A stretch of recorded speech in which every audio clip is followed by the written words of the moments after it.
The second thing is you got to find new buyers, you got to find new sellers, you got to build your pipeline. So how do you do that?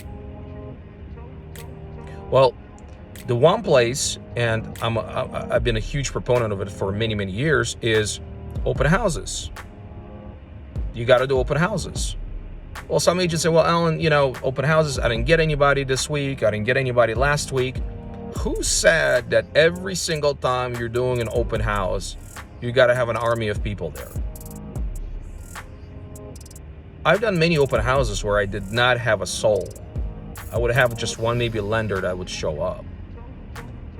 But my goal is not to have as many people as possible in an open house. My goal is to find one nurture, one solid lead a week that I can work with.